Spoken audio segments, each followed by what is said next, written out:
Welcome to another episode of No Such Thing as a Fish, a weekly podcast coming to you from the QI offices in Covent Garden. My name is Dan Schreiber. I am sitting here with Anna Chazinski, Andy Murray, and James Harkin. And once again, we have gathered around the microphones with our 4 favorite facts from the last 7 days. And in no particular order, here we go. Starting with you, Andy. My fact is that 18th century hairstyles included the spaniel's ears, mad dog, and the drowned chicken. These were all do's that you could get. And do we know what they look like? I haven't been able to find what these ones look like. No, but there are so many insane styles. I suppose we can imagine what a drowned chicken looks like. Yeah. And it's hard to imagine that would be a desirable hairstyle. Some kind of punishment. Yeah, or dog as well. It's bed hair, basically, but you're drooling. Yeah, exactly. The spaniel's ears is that hairstyle that you see loads in 18th century paintings where women have their hair flat on top and then curled down the sides. Oh, so okay. It looks like you got spaniel's ears. There's also, there were 2 others around that time called, one was called The Chest of Drawers, and the other one was called Sportsman in the Bush. Nice. I don't know what that was. What did that entail? It'd be so fun to, if time travel was ever cracked, go back, not look into what it was, and just ask for that. Sit down and see what you get. That would be such a cool dare for history. Exciting. Yeah. There were loads of really fancy styles, particularly in France. And I did read a theory that the French Revolution was partly caused by Marie Antoinette's crazy hair. Okay. Really? In what way? Well, she had a royal hairdresser called Leonard Auty, and he made these incredibly fancy hairdos for her, with a few other people. And the ladies of the court all followed suit, and that led to some of the earliest attacks on Marie Antoinette in pamphlet form. So, obviously, it wasn't the entire cause, but it was like a symptom, basically. I guess so it represented her wealth compared to everyone else's not wealth. Yeah. The most famous is the coiffure à la belle poule, which is a French ship, and it had just beaten an English ship very heavily in a battle, and so she got the ship in her hair. Not the actual ship, that would have broken her neck. Full thing. No, very impressive. Did they shape her hair into the shape of a boat, or did they, construct it with plywood, or What you do is, you get your hair, and then Right. you put a load of cushions sort of on your scalp and a metal frame, and then you can build up your hair around that. Okay. And then you put in a load of other hair as well, and then you put in a model of a ship, and it had rigging, and it had little model sailors on it. There's a modern version of this that you can see, which was Elton John's 50th birthday. He went as Marie Antoinette with the ship in a wig. It's Really? huge, ginormous. Wow. And the only reason I know that is I met a prop maker who made the Holy Grail for the Indiana Jones movie. He also made the ship for Elton John's wig. Really? Yeah, and it came with a little pipe that went down into his clothing that every time he pressed, little cannons had little bits of smoke shoot out of it, so it looked like he was shooting cannons. So the thing is, apparently it was huge to carry. So just to give an idea of how heavy those things must have been, Elton John realized he couldn't get to the party in a car. He had to go in a removals van. So it's the only way he could get to the party. What? Yeah, it was so heavy, and the driver went the wrong way, so they were stuck in the van for over an hour and a half, and he got so frustrated with it, he tried to cancel the party. They did used to have to dismantle their hairstyles when they got into carriages. I think Marie Antoinette used to have someone who would have to take off the top layer of hair so she could fit into a carriage. Well, there's loads of accounts of all this stuff, and some of them I think are not true, because some of them they only have mid-19th century sources, and it's all about the late 18th century. So, for example, this is a story that I think is not true, because the earliest source I've found is 1862, but there was a guy called Bollard who allegedly invented a thing called the mechanical coiffure, which, when you pressed a spring, it would lower by a foot. If you wanted to get into a carriage, then you press the spring again, and it goes up, whoop, and it was if you were talking to a grandmother, and you wanted to be respectful and not have a crazy hairdo, you could just lower it quickly. That would be really useful if you went to a theme park and you had to be a certain height to get on the rides. Yeah. Speaking of carrying hair around, obviously your wig was a massive commodity back in the 18th century. I was reading about hair theft, and there's amazing accounts of what happened in the 18th century where people would be walking along and suddenly their hair would just disappear, their wig would just disappear in a crowd. And what they reckon it was were guys who were sort of tall, burly men who were carrying a butcher's tray over their shoulder that contained a small child inside the butcher's tray. What? And the small child would peek out, quickly grab the hair, the wig, head back into the butcher's tray. So by the time the person turned around, there was just a burly man with the thing on his shoulder. That's because wigs were really expensive. Is that right? Incredibly expensive. So it was really expensive to get these hairstyles done as well, and so I hadn't quite realised how long they would stay in place. Unless you were Marie Antoinette, who I think asked for a new hairstyle every day, you put it in place and you kept it there for a few weeks. You basically kept it there for as long as it took to go really mouldy, because the stuff that they used to keep it in were things like animal fats, weren't they? So I think they would end up getting really mouldy and smelly, and you'd get a lot of kind of creatures in your hair who are attracted to the substances you used. But people would have these hairstyles in for 2 or 3 weeks, and they just have to sleep with their heads propped up on lots of pillows. Wow. I was reading just a little bit about other fashionable things to be wearing in your hair. There were things like, if you're a fun woman, you'd have lots of fake butterflies in your hair to show that you're a fun woman. Apparently, wives of officers wore entire squadrons perched on their head to show that they were an officer. Wait a minute. Yeah, so not real squadrons. In miniature, I believe, but I would yeah. have liked to see a woman with a squadron of soldiers in her hair getting into a fight with a woman who had a ship in her hair. And I'd like to see the little soldiers try and get onto the ship. That would be my target. But you can't have infantry versus the navy. I mean, it's just you can just fight, can't you? You know, You I wasn't could. aware that there were rules in war. I guess that is true, but if you were a general and you say, okay, there's a ship over there, I'm going to send my infantry in. This is the reason I wasn't allowed into the army. Roman brides would have their hair cut into 6 sections, or braided into 6 sections, and each of the locks had to be separated with a spear that had been used to kill a gladiator. Whoa. Wow. And for best results, you would still have the blood of the gladiator on the spear. For the best results, leave in for 2.5 minutes and ensure that a dead gladiator's blood is on the tip of your spear. That can't have been every wedding. No, it wasn't. I think it was very high profile. High society weddings. Yeah, exactly. Yeah, fair enough. The Puritans, they like short hair, of course, but there was one Puritan called William Prynne, and he said that people who had long curly hair, like mine, were unlawful, effeminate, vainglorious, evil, odious, immodest, indecent, lascivious, wanton, dissolute, whorish, ungodly, horrid, strange, outlandish, impudent, pernicious, offensive, ridiculous, foolish, childish, and unchristian. I say that's a fair description of you. I don't think you're whorish. Everything else stands. So get this. This is very cool. Before hairdryers, electrical hairdryers were invented, what you could have was a stoneware hairdryer, and it was like a hot water bottle, but for your hair. Right. So you would fill it with boiling water, What? and then you brush it through your hair, and it allegedly dries it in a few minutes. Pretty clever. I guess huh? it would. Like ironing your hair. Have you ever ironed your hair? No, but I imagine that would dry it quite fast. I am not joking. I used to iron my sister and her friend's hair. We'd get an iron out, and it's very hard because you've got to go quite close to the scalp. I burnt quite a few scalps because you don't want it to kink when it goes off the edge of the... That's best results, though, is to have a little bit of your own blood through the hair. Yes, that's what I said. Would you try that on me later so I look a bit less whorish? In the 19th century, furniture used to be covered with macassar protectors. So macassar was the popular hair oil that was so widespread that if you invited guest rounds, you knew that your furniture would end up covered in it. And still so you get could those on trains. buy these special... Yes, and in theatres. Yeah, antimacassars are called. Yeah. You know the little lacy thing on a train seat? So you Behind can be your like head. a plain Behind your napkin. head, Behind yeah, your head. That's because, obviously, when you get on a train, you want to put your macassar on so Yeah. that you look great when you get to the other end. Didn't know that. Have you noticed that whenever you get on a train, there's never any macassar on the chair? Yeah, but I That's didn't... due to the antimacassars. Well, that makes sense now. Everything's falling into place I'm for you so now, Dan. unobservant. The entire world has basically been built around the need to avoid getting macassar everywhere. My favourite hair in history was the hair of Chief White Eagle. He had the world's strongest hair.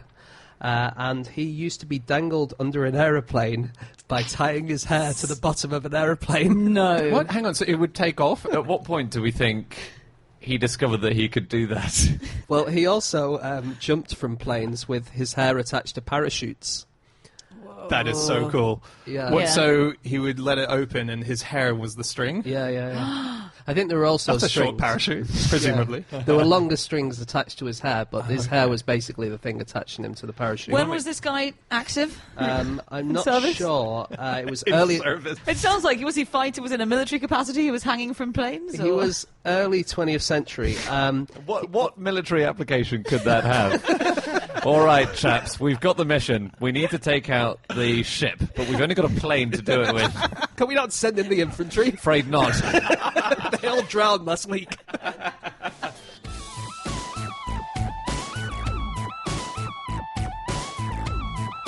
Okay, it is time for fact number 2, and that is my fact. My fact this week is that the 1959 Formula One championship was won on foot. Wow. Start to finish? No, not start to finish. So there's a great Australian Formula One driver called Jack Brabham. The story behind it is that he was making this final race that was going to win him the championship. He was on his final lap. Victory was in sight. And suddenly he ran out of petrol. The car just came to a total halt.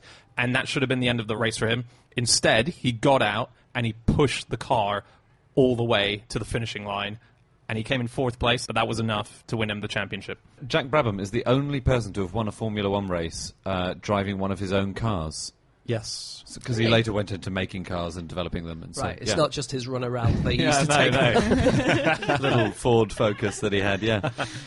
Yeah, he's kind of one of those characters. So he's an Australian, and he kind of describes when he came over to England in order to start racing for the Formula One, that they treated him as a kind of really backward character from Australia. And so every single championship that he won, everyone assumed that he was going to lose. So the third one, which he won in his own car, everyone thought he was past his peak, thought he was too old to do it anymore. So he came out to the starting line to his car. He walked out with a fake long beard and a walking stick and acted like an old man all the way to his car. What a gangster. And then went and won the That's championship. great. What a cool guy. Yeah. One of his cars was called the Brabham BT46, and it had a massive fan on the back of it. And this fan would move the air so that it sucked the car down to the track, and it made it a lot more aerodynamic. And he used it for one race, which he won, but all of the other drivers complained about it. They said it wasn't fair that he had it and they didn't, and also that the fan kind of picked up stones off the track and shot them at the following cars. Yeah. And then after the first race, he agreed he would never use it again, Wow. even though it wasn't technically against the rules. Oh, really? What a good sport. So this is the thing. The formula in Formula One is the set of rules that all drivers have to stick to. And I found a friend of mine, my friend Max Furman, works at McLaren. And what he said, this is so cool, is that basically the whole aim is to create downward force on the car. So they're all built like the opposite of a plane's wing, which is designed to lift you up. You have to get it as low as possible to make it as aerodynamic as possible. And above a certain speed, the cars are so good at creating the downward force that they could drive upside down along the ceiling of a tunnel. That is crazy. Why are they not doing that? Yeah. Why have we not seen that? We would be watching Formula One, many more of us, Yeah. if that was an aspect And of there's it. a new Mario Kart that does that kind of stuff. And yeah, it's very exciting. What, so you're And- saying the idea is already there? Well, I'm saying we've seen the future. We've seen what it looks like. It does work. The transition from Mario Kart to Mario Kart ceiling works. But why? Yeah, why are we not doing it? I don't know. Well, I guess it's probably not very safe. Yeah, like, but I it's know probably not very technically safe. it does work, Yeah. but then what happens if you hit a stone and you suddenly lose a bit of downforce? And It's true. The downwards force and generally the pressure applied to Formula One drivers is very extreme, obviously. So the force, when it's at its maximum, is about 5 times their normal weight of force on their bodies. And that means that the exercise that they have to do most frequently is on their neck. If you're a Formula One driver, the thing you focus on constantly is on neck exercises. So they have all these ways of making sure that they are able to take this kind of pressure. I think there's a particular Formula One helmet that one of the trainers designed, which is surrounded by pulleys. And so the driver wears the helmet, and then his trainer pulls all the pulleys in various directions, and the driver has to practice kind of counterbalancing that with the force of his neck. they should just walk around with a massive ship on their heads. It is amazing, though. Like I'd assume that the training would be just get in a car and drive around the track. That was my assumption. But Yeah. you read about the training that all these Formula One guys have to do, and it's a mixture of skiing, it's a mixture of swimming, it's. Well, you every never know if your sport. car runs out of petrol on the slopes of... The other thing I didn't know is that they change gear constantly, about up to 4,000 times a race. Really? Yeah, I just thought they sat there and put their foot down. They're constantly changing gear. It's once every 1.3 seconds in the Canadian Grand Prix. No. How annoying must that be? And the actual change of gear is 50 times faster than you can blink. Yeah. That is better than your standard manual car gear change. Have you guys seen the wheel? The actual steering wheels these days. Yeah, it's like a console. It's like a console, yeah. There's about 70 buttons on Yeah. it and little knobs that they just turn and... Do you know the best button? No. It's the button deliver Eject drink. a seat. It's not an ejector seat. It's deliver drink to my mouth now. You're They've kidding. all got a little tube going into their mouth, and they have a button which they press, and it delivers them a drink. When you just said deliver drink to my mouth now, that sounded like Anna in a bar. Yeah, and where can I get one of these little console things? 'Cause, I don't think whiskey's in it, but... I think they can probably fill it with whatever they like. Yeah. They probably don't fill it with whiskey, though. So one guy who probably would have liked this was a motor racing driver called Duncan Hamilton. Okay, so in 1953 he was in the Le Mans 24-hour race, but in qualifying he had the same number as another car and got disqualified for having the same number as another car. How did that happen? Well, just an admin problem, I guess. That's a real my pain in the God. arse. Anyway, so they went out in the town in Le Mans and got absolutely shit-faced. And then the organisers during this time thought, actually, that is quite harsh. Let's let them back in. So, so his bosses went to the bar to try and find him, and he's kind of slumped over a bar somewhere, and they're like, come on, we got to do the race. And he's like, well, I'm not sure I'm okay to do this. And they're like, no, come on. And so he took part... absolutely shit-faced, driving the Le Mans 24-hour. This is in 1953. And every pit stop, the crew started giving him coffee to try and sober him up. And then after about, a dozen of these pit stops, he said, no, stop giving me coffee because it's making me shake. And so instead, they started giving him more brandy Very to clever. stop him from shaking. And sure enough, he won the race. Whoa! Yeah. That's incredible. That is, we do not condone that, by the way, on this podcast, on the normal roads. But wow. Here's the thing. So that's the wheels, right? Have you heard about their helmets and how good they are? Because they're unbelievably... Because they have to experience severe impacts without Yes. buckling. So they have to withstand a flame, a huge torch of flame, for 45 seconds without it getting unbearably hot inside. So they test them that way. Imagine the work experience guy, and he's like, what am I doing today? Well, just put this helmet on. Oh, is it the fun drinking one? I'm afraid not today. I love Bernie Ecclestone's ideas to improve Formula One. He always comes up with, I think they're just sound bites, but they're usually pretty funny. Oh, really? So one of them was that he said that they should have fake rainstorms halfway through each race. He's like, why rely on the weather? Why don't we just, for 20 minutes, put sprinklers on all the tracks so there's a fake rainstorm? Yeah. What, to And make we'll- it fair? It adds a bit of unpredictability to it, because in Formula One often I think it's just people driving around struggling to overtake each other. He's suggesting making it unpredictable by ensuring that the same thing happens in every race. Yes, but you never know when it's going to happen. Wow. So it'd be... Oh, cool. Yeah, and that maybe you would give the teams like 10 minutes head start. It's like, it's going to rain in 10 minutes, and everyone's like, oh no, Yeah. not again. Did he say anything about maybe there being a section in every race where the floor suddenly disappears and you need to ride the roof in order to get No, but I'm tunnel? sure if he's listening. Do you know they have to test wet tyres, obviously, the wet weather tyres. And, the tyres are so cool. They can clear 60 litres of water away from the tyres in 1 second. Wow. That's how fast they're going and how much water they're coming into contact with. Isn't that amazing? Yeah. And they're full of nitrogen, aren't they, rather than normal air? Are they? I think so. Because if you put normal air in, then Yeah. you're more likely to get water vapour. And the water vapour, when the tyre heats up, can kind of do unpredictable things. But if you have nitrogen, very inert, it'll be absolutely fine. So that's something they have in common with crisp packets, which are also full of nitrogen instead of air, because air will make the crisps go off because the oxygen will react with the crisps. Nitrogen is an inert gas. Doesn't affect Wow. it. So crisps and Formula One tyres. So, Bernie, another tip for a possible challenge in the race, you have to have at least one tyre made of a crisp packet. And then the driver can just press a button on his wheel which says, deliver crisps to my mouth.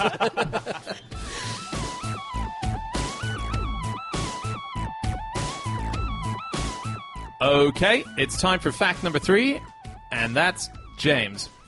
Okay, my fact this week is that the earliest known mention of the balalaika is of someone being arrested for playing one. When was this? Okay, this was in 1688. Oh, wow, they're that old. Oh yeah, probably older, but this is the first mention of them. And this was two peasants who were called Savka Fyodorov and Ivashko Dmitriev, who ran up to a gate, antagonized a guard while singing and playing the balalaika, and then got arrested. Oh, really? Wow. Yeah. Imagine if those two guys could know that We more were- than 300 years after this event, people in the future will be talking about it Yeah, and amazing. making fun of them. The next mention was in 1700, and there were 2 coachmen who were chased by the servant of the magistrate and beaten with their own balalaika. Oh, wow. Gosh. Are they very solid, or would they smash? They've got corners, haven't they? Yeah, they're Yeah. triangular. Right. So a balalaika is a stringed musical instrument, a bit like a guitar from Russia, which has got a triangular bass. And the triangular bass is supposed to give it a slightly different timbre and a slightly different sound to normal instruments. So why does everyone hate people who are using balalaikas in the early days? Well, I think it was a protest instrument. In the olden days in Russia, they didn't like people playing music in general. The Russian Orthodox Church really basically said you shouldn't be playing any instruments. And so what they would do is, if they caught you playing a balalaika, they'd basically steal it off you and then crush it and just burn it or whatever. And then people would just remake them because actually they were really easy to make. And that's one theory why you have these triangular basses, because a triangular guitar is easier to make than a round one. And so that's one theory as to why balalaikas are triangular. It's the same as with Dairy Lee cheese. It's just easier to make the cheese in Also triangles. hated by the Russian Orthodox Church. Absolutely, yeah. You know that June 23rd is International Balalaika Day? Yeah, I did. Is it? I did read that, but then I'd never heard of it being an international citizen, and I asked 2 Russians, and neither of those had heard of it either. Well, the sentence was right after saying that it's International Balalaika Day. Also said no one cares. It's just a day that no one cares about. Aw. No Every one day celebrates. is International Day of like about 20 things that no one cares about, isn't it? It's true, yeah. Just on the fact that they were a rebellion instrument, I, through this fact, learned about this group of people that I'd never heard of before, but who sound really interesting, called Skomoroks. And they were the people who were most associated with playing the balalaika, I think, traditionally in Russia. And so this was one of the reasons the government didn't like the instrument, because Skomoroks were these jesters, actors, singers, and their whole modus operandi was really going around and satirising the church and state. And they sound great, and they seem to go on for a couple of 100 years, just going from town to town, performing and taking the piss out of the government and the church. Yeah, often exposing themselves at yeah. festivals. Whoa. That's one reason they were not liked. Oh, Because great. they were just... I think the word might come from the same root as Scaramouche, which was the character in Commedia dell'arte. And they were basically Is just... that guy from that Queen song as well? Yeah, No, yeah, it is. Yeah. Is he literally That's where, guy? that's where That's they where got that the word comes from. from. Yeah. Yeah, and these were basically just peasants would have parties like this, and they did it all over Europe, not just in Russia, not just in Italy, but everywhere. It's sort of odd that they all had the same instrument, because if I was a Skomorok, I'd turn up with something different, like a piano or a violin. Well- But then I'd reveal, actually, I'm still here to make fun of you. Like, I Yeah. think it's an odd... Pianos, of course, yet to be invented. Well, what's the thing before? Wasn't the Harpsichord? the predecessor to the pianoforte was called the forte-piano? Oh, yeah. Was that's it? right. Yeah. Was it just an upside-down piano? You had to play it upside down Yeah. in a tunnel while going at And 100 only miles an hour. 150 miles an hour. Yeah. So piano is short for pianoforte, Yeah. which means quiet loud. And what they were looking for was a percussion instrument which could make quiet noises and loud noises at the same time, like a guitar could. Because all the other ones, like harpsichords and an organ, you can really only kind of play loud for an organ and Yeah. quiet for a harpsichord. Yeah. Very boring. Very Yeah. boring music. I was just thinking, just like the Formula One thing, if we think of that technology, wouldn't it be cool if there was just an extra key on the piano that the pianist could play, and it delivers a bit of drink to them as they're playing one of the concertos? I know this is an old joke, but I genuinely heard you just say, wouldn't it be cool if there was an extra key on a piano that a penis could play? I As a heard pianist. that. I heard that. If you're playing at both ends of the piano, really low notes and really high notes, but you need to play a middle note. Didn't Mozart sometimes play with his knees? Did he? I could have sworn there was one very early kind of piano which had pedals that were knee operated. Oh, yeah. And I think Oh, wow. Mozart played one of them once. Ah, Yeah. okay. Just on balalaikas, there seems to be a rumour in a lot of Russian media that balalaikas have been banned in the US, which Yeah. is a totally unfounded rumour, and I'm not sure where it came from. But so a lot of Russian people complain that the US has completely banned balalaikas, which Yeah. is not the case. I think it's not an extremely common fallacy, but Okay. I think it comes up on news articles every now and then. Every International Balalaika Day, I certainly protest about the fact that I did read a debunk of it which pointed out, no, they're not banned. They've never been banned. It's just that there's no market for balalaikas in the USA. Do you know instruments are banned on television in Iran? which I didn't know at all. So you can't show musical instruments on state TV. And there have been a couple of occasions, I think, where TV channels have accidentally contravened this rule. So there was one where someone started singing on Iranian TV, and then they began to play the piano. But as soon as they started playing the piano, they had to cut off the programme. He was playing it with his penis, though.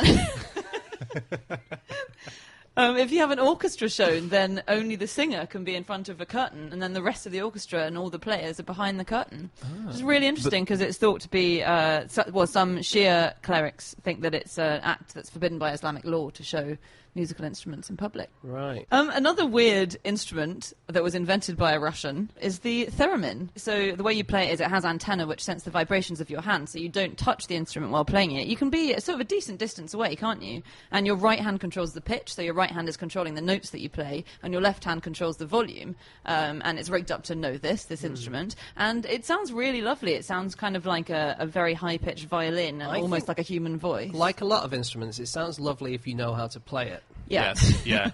Yeah, I imagine if I just exactly. started waving at one, it would be the worst thing you'd ever heard. It would be banned immediately. Yeah, Bill Bailey plays them. Yeah. Yes. Have you seen the Badgermin? It's a theremin crossed with a stuffed badger. Okay, sure. It's not in mass production. I think there may only be one of these things. Where did you see it? Well, I saw it on the internet. Theremin was an amazing guy.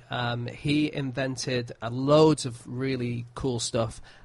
He invented a technique called interlace, which improves the quality of a TV signal, which is still used in TVs today. Wow. Oh, wow. It stops it from flickering. He also invented a thing called the Thing, and it was a seal, an American seal. Not an animal seal, but a seal of the United States.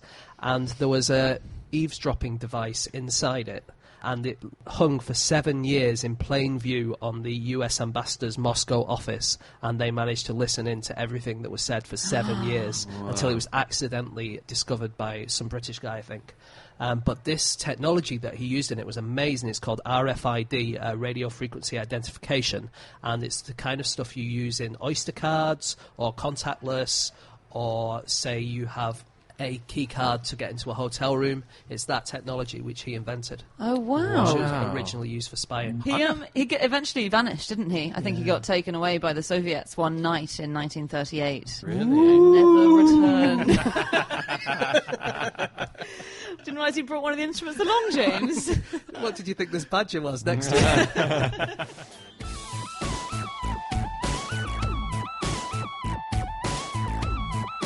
Okay, it is time for our final fact of the show, and that is Chazinski.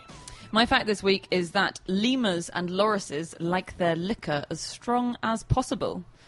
And this is from a new study that's just been done, and it was a study that was done on the slow loris and the lemur, and they found that if you give them a range of alcoholic drinks that differ in their alcohol content, they always go for the strongest one, and in fact they'll have twice as much of the strong alcohol as the rest. Do you feel an affinity to these animals, Anna?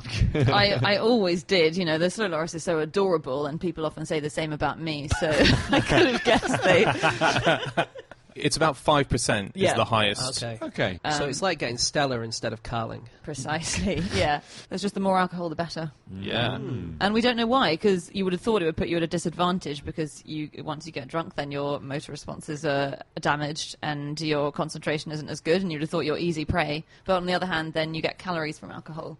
So it seems like they've evolved a tolerance for alcohol over the years. Yeah, they don't get that drunk, do they? They certainly didn't in this experiment, no. It's interesting how many animals like alcohol, which even insects. I was reading a report about entomologists often use beer as bait for moths and butterflies when they want to catch them for something. Yeah, fruit flies love alcohol as well. Sorry, Yes. just on insect. Fruit flies go nuts for it, and they actively regularly drink until they're drunk, and they'll be wobbling around and they won't be able to fly properly. I did read an article about them, though, that said that males who have not mated are more likely to get drunk than the males who have mated in fruit Yes. flies. Certainly true in my experience. It's males who have been rejected. They Yeah. drown their sorrows Yeah, all right, in all right. right. Let's not go on about it. And also, fruit flies that get drunk, but they massively lower their standards. So when they're mating, they'll suddenly mate with anything. So as soon as a fruit fly gets a bit pissed, it starts trying to mate with fruit flies of its own sex. Can we just move on from this whole subject, please? So the slow loris is just about the only venomous mammal, as in it bites you and it transfers venom to you, as opposed to poisonous, where if you eat it, you get poisoned. Yeah.